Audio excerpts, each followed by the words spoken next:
Welcome back, everybody. Hope everyone's had a lovely lunch and got full bellies and had a nice break. And we'll head into the next part of the PCOA conference. So yes, I'm so excited for our next guest speaker, Chantelle Chatham, who is embarking on a research career.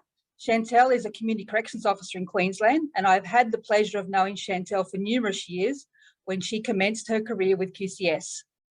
Chantelle is passionate about her prisoner reintegration and the effectiveness of through care support.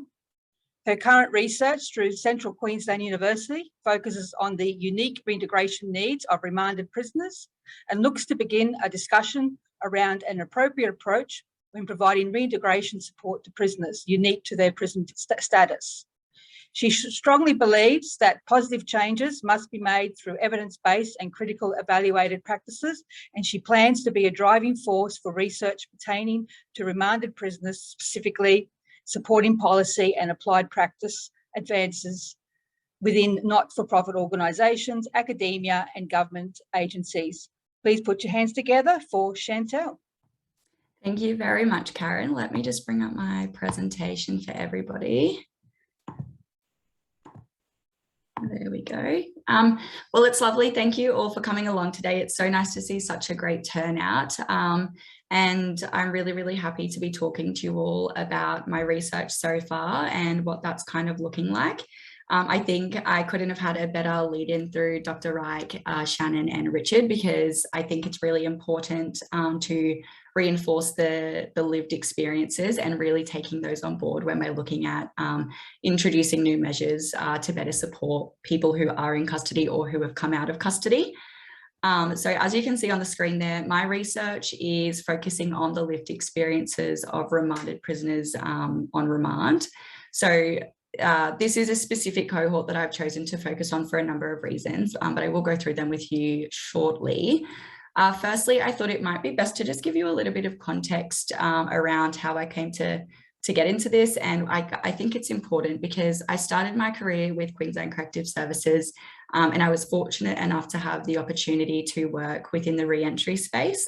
So I did that for about 8 months. And during that time, I really noticed that there was quite a significant gap in support available for remanded prisoners. And the further I looked into that, the more apparent it became. So I decided to pursue a Master of Research, and I wanted to really look at what that looked like for them and if there's any ways we can kind of better support them. So I have research interests within the space of prisoner reintegration, addressing the psychosocial consequences of incarceration. So I'm sure many of you would be aware, a lot of the literature kind of speaks to the fact that prison in and of itself is criminogenic. So while I think it's very necessary and I think it can be very effective, as Dr. Reich said, really coupling that, those legal obligations and parole systems and things like that with quite a rehabilitative and reintegrative approach to sort of balance out those negative consequences. And again, I'm sure all of my Queensland folk would be sick of hearing about evidence-based practice, but I really, really think it's paramount ultimately, especially working with such high risk and highly vulnerable cohort. I really think it's important that we're forming our decisions and our processes moving forward around research and what that's telling us. So today I'm going to be going through a few topics. I would love to have findings for you to talk about, but I don't. So I thought I would just kind of take this opportunity to start a bit of a discussion and really get to know the audience as well. And I would love to hear some of your perspectives on my research so far. So we'll go through remand from an Australian perspective firstly. I'm not going to go globally just because I'm focusing specifically on an Australian context. And while remand is widely adopted, I think there's quite a few differences across the globe. So I will be focusing on specifically Australia. It's also just very relative to us.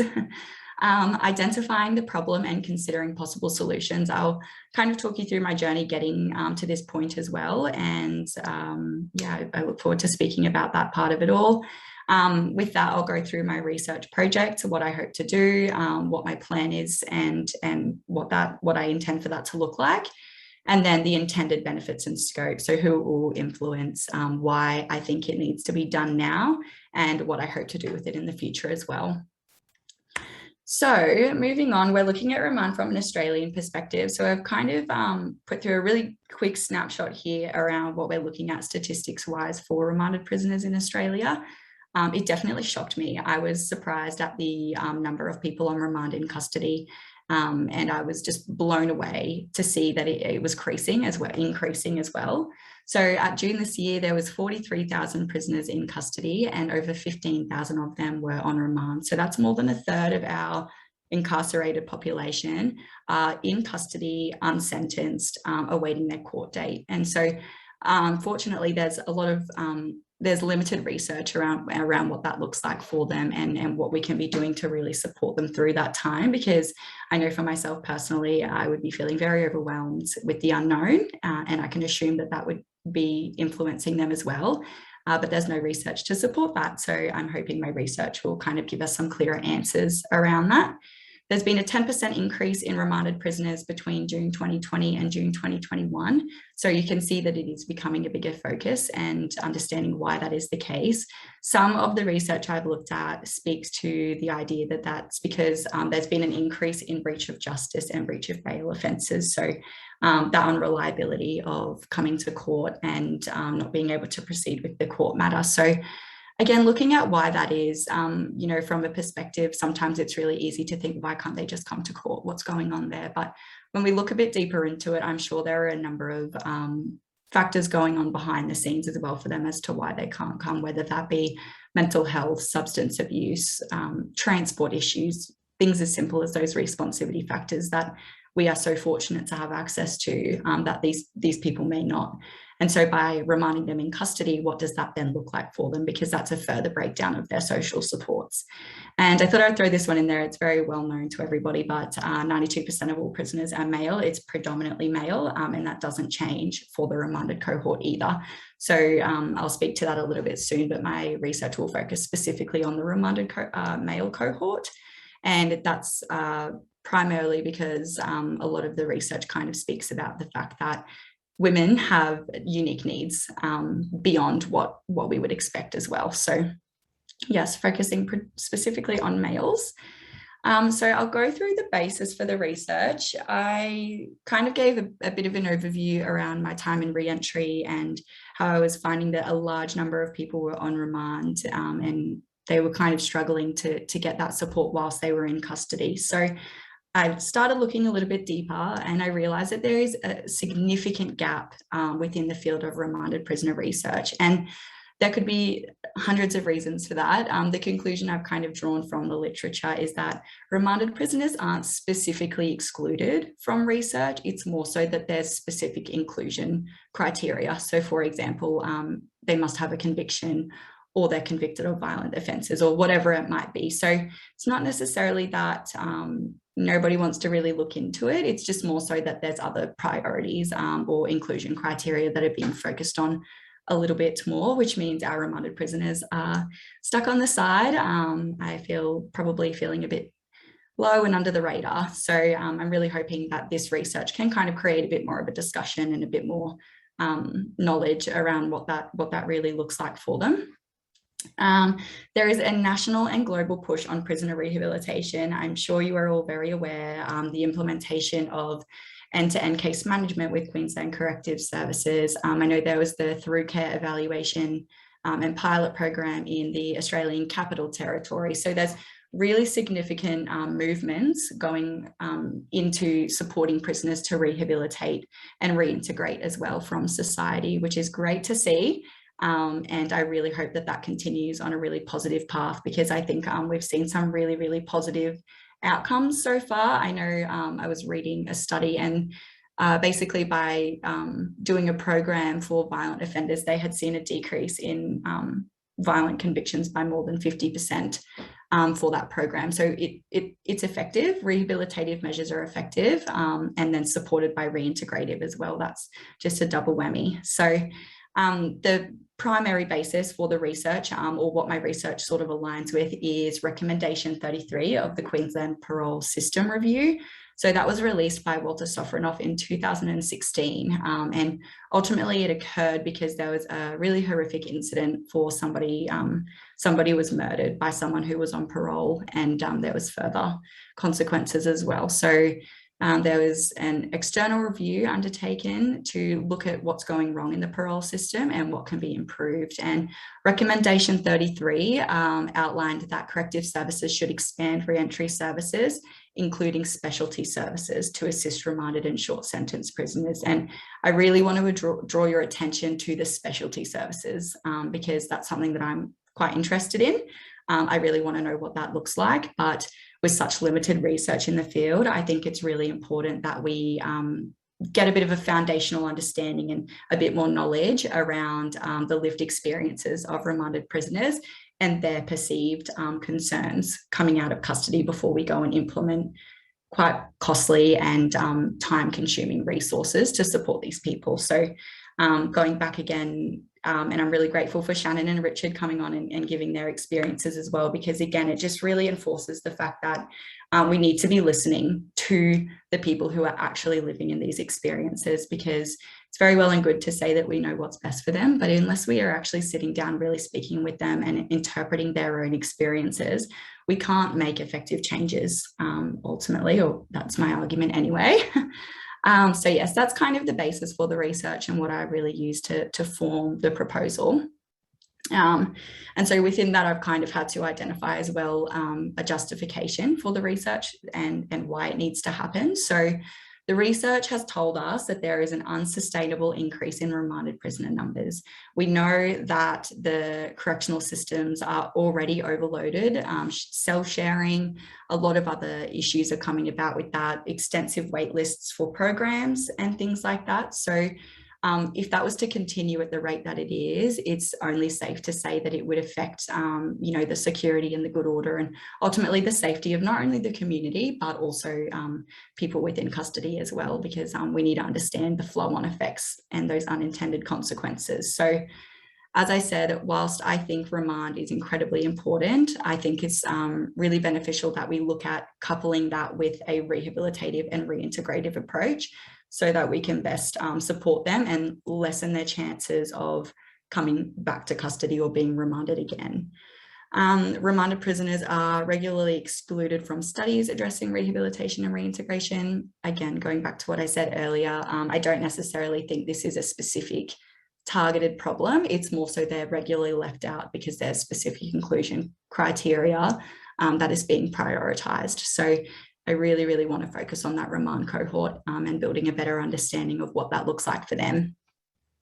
And remanded prisoners are a particularly vulnerable population. We know they are. We know that they likely suffer, a lot of other issues that come with that, but we don't understand what that looks like for them. There's no research to say that the fact that they are a particularly vulnerable population subsequently leads to something else, or it might lead to this or increased self-harm and suicide and things like that. So I guess what I mean by that is that we know there's a problem. We haven't really delved deep and tried to elicit a really rich and deep understanding of what those problems are, what they mean for them at the time and beyond as well. So they're kind of the main themes I've really established and I am really using to push the research, because I think they're all very important points. And I really am interested to see if there's a way that we can address them quickly, but properly as well. So how can we address this? So this is kind of the problems that I've developed for the research, or the idea that I want to do to address it. So I really want to adopt a personalized yet widely applicable, and I know those terms are kind of contradicting, but when I say personalized, I mean really, really close and intimate with the participants. To understand what that looks like for them, and then beyond that, identifying themes to see whether those emotions are applicable to other remanded prisoners as well. I want to know why they're regularly separated from sentenced prisoners in studies. Is there a particular reason for that? They're both in custody. They're both there for ultimately the same reasons. So what does that look like? Why are they separated? And is there any similarities between the two? In what ways is this cohort particularly vulnerable? So I touched on that, but ultimately just exploring why they are vulnerable or why they're considered vulnerable. And again, looking at what that looks like for them. Can we get a deeper understanding of that? And are there themes and commonalities identified with regard to the psychosocial experiences or hardships experienced by remanded prisoners? So again, going back to developing a theme, I really want to be able to develop a robust study that is personal and applicable to a number of people, but it still takes into account the really personalized approach when doing that, and then in future really building on that a little bit further. And then again, in what ways do these differ from sentenced prisoners too? So there's a lot of research looking at why sentenced prisoners experience things the way that they do, a day in the life of, a sentenced prisoner, that it's just missing for remanded prisoners. So kind of filling in those gaps there, and then being able to compare between the two, and looking at resource allocations and stuff for that. And we need to look at this from a participant's view. This was really, really important to me. I will go through my project in a second, but this is primarily what forms the analysis and the process that I'll be going through to come out with my findings. I think it's really important that individuals on remand should be given the opportunity to voice their experiences. I'm sure, again, going back to Richard and Shannon, I found it really empowering speaking to them, and I could only imagine the difficulties that they have been through. And I think it's unfair for us to sit here and say that we would fully understand what that sounds like and what they need, because we don't, and we never will. So really, really taking on board the participant's view, and giving them that sense of empowerment as well. So we know why remand is used, and we also know that it is effective in protecting the community and the integrity of court hearings. But how is this interpreted by these prisoners, and what does that look like for them? Because you would assume that would be quite dehumanizing, really, knowing that there's a process that needs to be done and there's a human on the end of that. So giving them that little pointer to say that we are thinking about you and we are trying to do something to solve this. It's going to be a process, because there's not a lot of research to support how you're feeling right now. So I'll just go through the methods of the study really quickly. I'll touch base on the analysis that I'll be using. So it's an interpretive phenomenological analysis.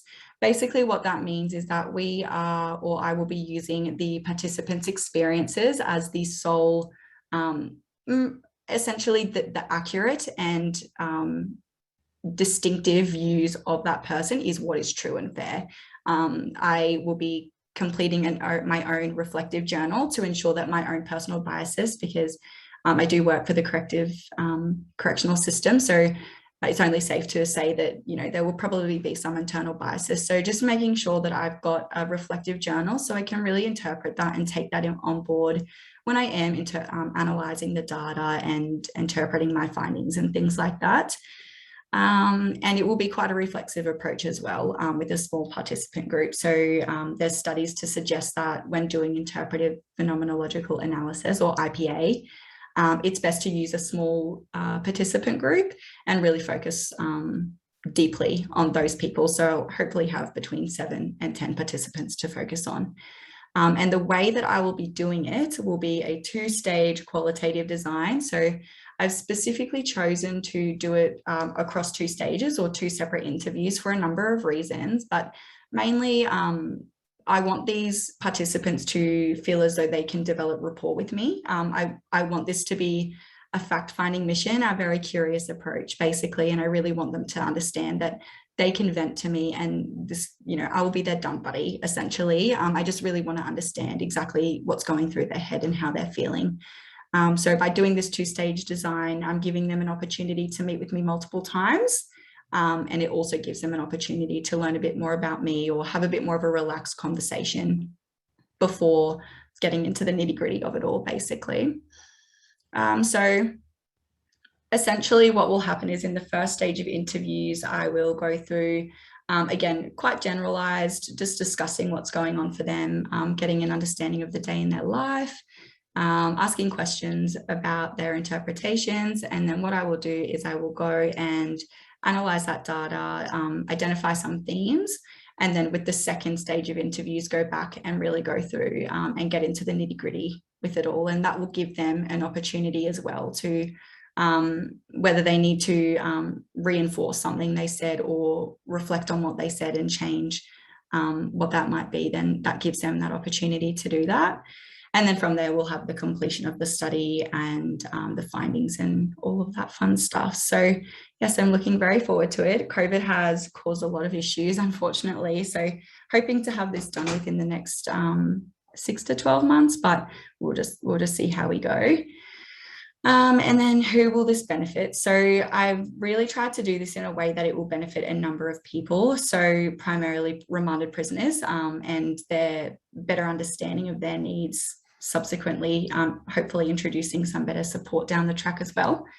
They're the main focus of this research, but I also think it's important to address that it's going to support Queensland Corrective Services, because we know that there's a lot of implementation, especially in the Townsville Correctional Centre. We're looking at the end-to-end case management unit and what that looks like, but it's eligible. Remanded prisoners are eligible for that service, but with such little knowledge around their unique needs, it's hard to really tailor that to better support them as they're transitioning, basically.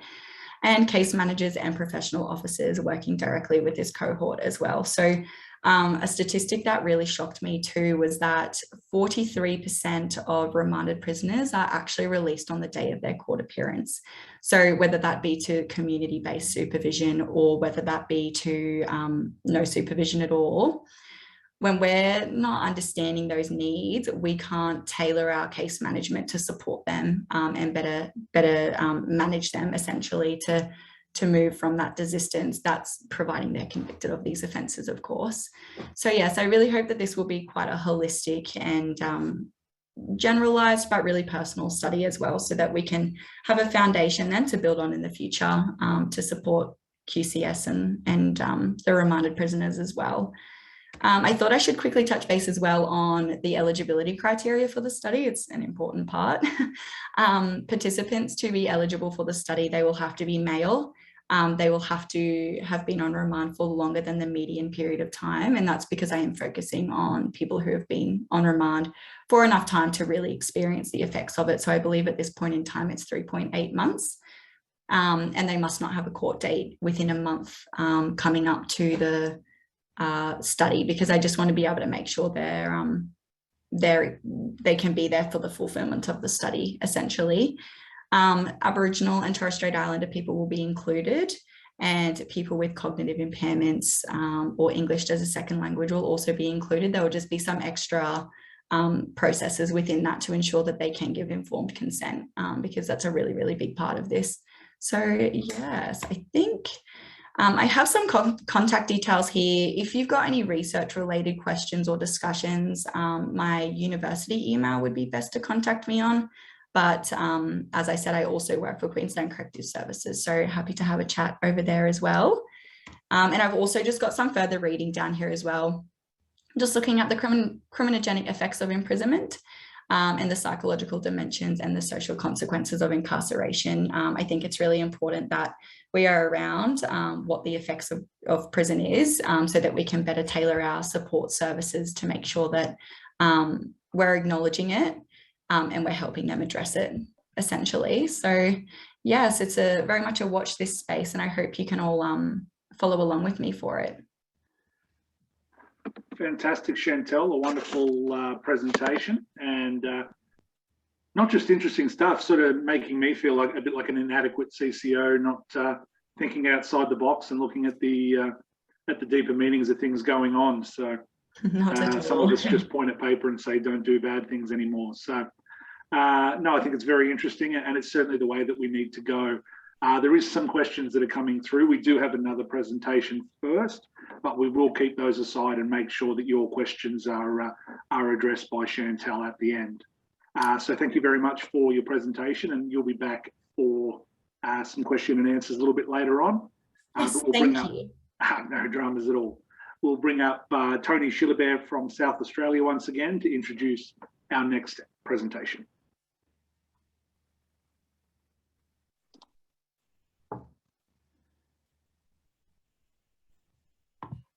Thank you, Dan. I'm not sure whether our South Australia team's online. Are we running a little bit early? We are running a little bit early. You are right. So maybe we can do question and answers now with Chantelle. That might be an easier way of doing it. So we might get Karen to moderate a couple of quick questions for Chantelle, and that'll probably make things run a little bit smoother anyway. So I'll pass you over to Karen. Thanks, everyone. So there are a couple of comments and questions for Chantelle. New South Wales has some remand programs. Might be worthwhile to reach out and gain some feedback from them. Thank you. Yes, I am aware of that. I would love to know, though, I haven't really been able to find any sort of evaluations of the programs. So if you have any information about that, please reach out. I would be happy to consider it and look at what that might look like for Queensland as well. Definitely. Thanks, Chantelle. Liz from Tassie. Hi, Chantelle. Many thanks for this presentation. One of our team, Norm, asked the question, has there been any consideration of possible decreases in bail numbers corresponding to the increase in remands? If so, can this be attributed to any specific events such as high-profile crimes? I have looked into that a little bit more, and I guess it kind of goes back to what I was saying around a really large increase in people failing to comply with their bail conditions or breach of justice orders. So we know that high risk or high profile crimes regularly are remanded, but I think a lot of the statistics are coming from those not petty crimes, but repetitive criminal behaviour, and it's beyond reasonable doubt that they've committed those offences. And then also looking at their failure to provide or rock up to court and stuff like that. So yes, I think that can be contributed to specific events, but I think more generally we're looking at the people who are not rocking up to court when they're supposed to, and that's really largely contributing to the increase in remanded numbers and decrease in bail numbers. I hope that answered your question. If not, Liz, you can write another question. We have one more. It says, thanks, Chantelle. Very professional and looking forward to the results. Go well. Thank you, Emma. I'm hoping to have it done in the next year or so, and I will be sure to let everyone as well know that I intend to publish the article, so I will be making that available. Thanks. Another one just popped up from Christy from WA. Has there been an increase in the average remand period over the last 5 years? So off the top of my head, no, there hasn't, but there's been a progressive increase, I could say. But over the last decade, there was quite a drop in remanded numbers, and then it's increased again. So I don't have the exact statistics for you, but my understanding is it's been quite a steady increase over the last 5 or so years. Thanks, Chantelle. Looks like we have a hand up for Queensland Conference Group. Mm-hmm. Sorry, Karen, me, Joanne. Chantelle, how are you going? Hello. Hello. Question from the re-entry space. I'd be interested as to, I don't know if you're going to look at some of the practical implications, I guess, people going to custody, even for short periods. Will you be having some discussions with people about things like, even 6 weeks in custody, whether they've lost their homes or, their accommodation or their jobs or what's Yes, and that will be a really, sorry, did you have more to add to that? Yeah, and also probably whether, homelessness was a factor in possibly, not having a bail address. I think that would, without really, having any statistics, I think whether that's been a factor for them as well. That would be a huge focus. Homelessness, obviously, and whether not having a suitable bail address is a factor for them. Yeah, so just to give a brief overview as well, the reasons for people being remanded can range, but primarily it's because either they don't apply for bail or their bail is objected, and again goes back to the not having a suitable bail address and all of those other factors. But yes, it will be a huge focus of this research, because I guess it goes back to the premise that these people are innocent until proven guilty. So focusing on their offending and really discussing the particular behaviours that led to it. I don't want any unintended consequences, going back to labelling theory and stuff like that. So realistically, I will be looking quite proactively and just really like practically, ultimately looking at those static factors or what's going on for them because they've been reminded, have they experienced a breakdown in their relationships? What does that look like for them upon their release? Is that causing them stress? And if so, do they feel that that could be addressed in any particular way? Yeah, really focusing on the practical element of it rather than the criminogenic element of it. Again, to enforce the fact that these people are often not convicted yet, or they're not convicted yet. And I don't want to unintentionally label them. So, yeah. Thanks, Chantelle. I do have one question, Chantelle, while you're there. I guess you touched on it a little bit, but are there any major hurdles or difficulties in engaging with this cohort that you foresee in terms of, getting to really get to work with them and engage and get meaningful discussion with them? I do. Yeah, I do foresee a lot of problems. It's unfortunately very common within qualitative research, especially working with this cohort, because it can be it's quite a risk of re-traumatizing them. So I've been through a really, really extensive ethical approval process to really make sure that I'm touching base on all of the risks that might be associated with them engaging, and then subsequently avoiding engaging altogether. So I have tailored the study in a way that I'm speaking with people currently on remand. That way they're in a correctional centre, they have access to support such as psychologists or reactive support if need be. And then also making sure that my approach, for example, the two-stage design, giving them an opportunity to exit from the study if they want to, but also get to know me a little bit better and reinforce that this is a safe space.